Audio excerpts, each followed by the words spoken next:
Hi friends, welcome to MS world. அனைவரும் நலமா? Ice cream செய்யலாமா? இது இஃப்தாருக்கு செய்யல, நோம்புக்கு முன்னாடியே ஒரு நாள் செஞ்சுட்டேன். ஆனால் வீடியோ போட இன்னைக்கு தான் டைம் கிடைச்சது, அதனால இன்னைக்கு போடுறேன். இதில் நான் ஒன்று ஆசைப்பட்டேன், ஆனால் அது ஒன்று நடந்தது. நான் என்னென்ன மிஸ்டேக்ஸ்லாம் பண்ணேன், அதெல்லாம் நீங்கள் எப்படி அந்த மிஸ்டேக்ஸ்லாம் இல்லாமல் செய்யலாம் அப்படின்னு சொல்லிட்டு டிப்ஸோடவே இந்த ஐஸ்கிரீமை நம்ம செஞ்சிடலாம். 1.5 லிட்டர் அளவுக்கு பால் நான் 1.5 லிட்டர் தண்ணி எதுவும் சேர்க்காம திக்காக வத்துற அளவுக்கு காய்ச்சிக்கிறேன். காய்ச்சின பால் காய்ச்சாத பால் எது இருந்தாலும் எடுத்துக்கலாம், ஏன்னா நம்ம காய்ச்சி தான் செய்ய போகிறோம். இது நல்லா பாதிக்கு கீழே வத்தி வரணும். சுகர் நீங்கள் சேர்க்கிறதா இருந்தால் இப்போவே கூட சேர்த்து நல்லா அதையும் மிக்ஸ் பண்ணி கொடுத்துக்கலாம்.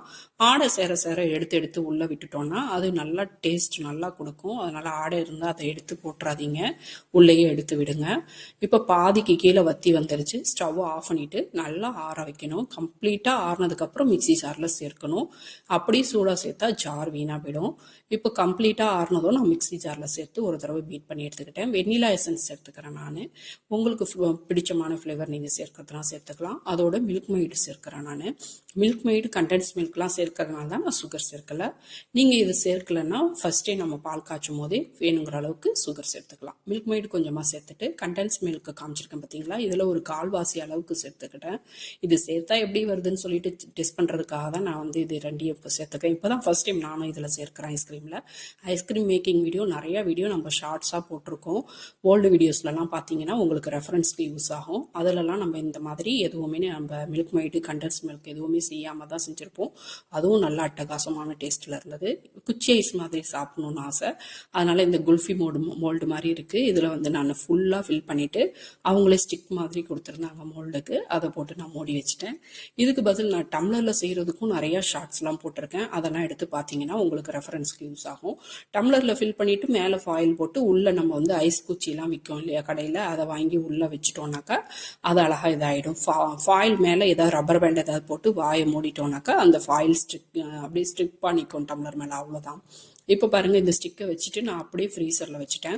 இது லிக்யூடாக இருக்குது. அப்புறம் இது ஐஸ் கியூப் ஆகும்போது அப்படியே வத்திடும் போல இருக்குது, அது எனக்கு தெரியல.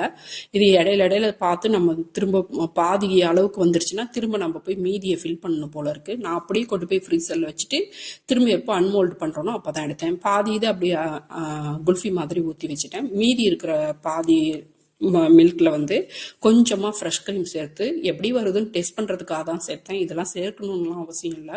இதெல்லாம் சேர்க்காமலே தான் நம்ம முன்னாடி செஞ்ச ஐஸ்கிரீம்ஸ்லாம் வீடியோ போட்டிருக்கோம். இதில் மேங்கோ பல்ப்பு கூட நம்ம சேர்த்துக்கலாம். ஃப்ரூட்ஸு எது வேணாலும் நம்ம சேர்த்து போட்டுக்கலாம் மிக்சியில் பீட் பண்ணும்போது. நான் இன்னைக்கு எதுவுமே சேர்க்கல. முன்னாடி மேங்கோ ஐஸ்கிரீம் ஷார்ட்ஸ் கூட போட்டிருக்கேன். ரெஃபரன்ஸில் கொஞ்சம் தேடி பார்க்குறதுனா பார்த்து ரெஃபரன்ஸ்க்கு எடுத்துக்கோங்க. இப்போ இந்த மிக்சி ஜாரில் பீட் பண்ணிவிட்டு இந்த வாளியில் ஸ்டோர் பண்ணி ஃப்ரீசரில் வச்சுட்டேன். ஒரு 8 மணி நேரம் கழிச்சு நான் திரும்ப டிமோல்டு பண்ணேன்.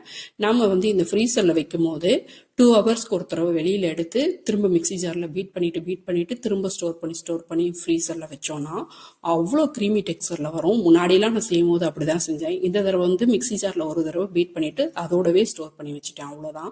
இந்த மாதிரி 3-4 தடவை குறைஞ்சது ஃப்ரீசரில் வச்சதுக்கப்புறமும் 1 மணி நேரம் 2 மணி நேரம் கேப்க்கு அப்புறம் பீட் பண்ணி எடுத்தீங்கன்னா இன்னும் சூப்பராக வரும். அது ஒரு டிப்ஸு, மறக்காமல் ஃபாலோ பண்ணுங்கள்.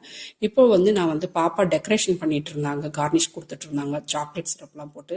அதுக்கு ரொம்ப முன்னாடியே நான் வெளியில் எடுத்து வச்சுட்டேன். அதனால ஸ்கூப் எடுக்கும்போது கொஞ்சம் மெல்ட் ஆன மாதிரி இருக்கு. ஆனால் டேஸ்ட் வைஸ் ரொம்ப அட்டகாசமாக இருந்தது, நல்லாவே இருந்தது. ஒரு தடவை தான் பீட் பண்ணி வச்சேன். நீங்கள் 2 மாதிரியும் ட்ரை பண்ணி பார்க்கறதுனா பாருங்க. இப்போ நம்ம அந்த மோல்டில் வச்சதை ரிமூவ் பண்ணலாம். பாருங்க, பாதி கிட்ட வந்துருச்சு. இது எனக்கு தெரியல, இடையில ஒரு தடவை திறந்து பார்த்து நம்ம திரும்ப ரீஃபில் பண்ணணும் போல இருக்கு.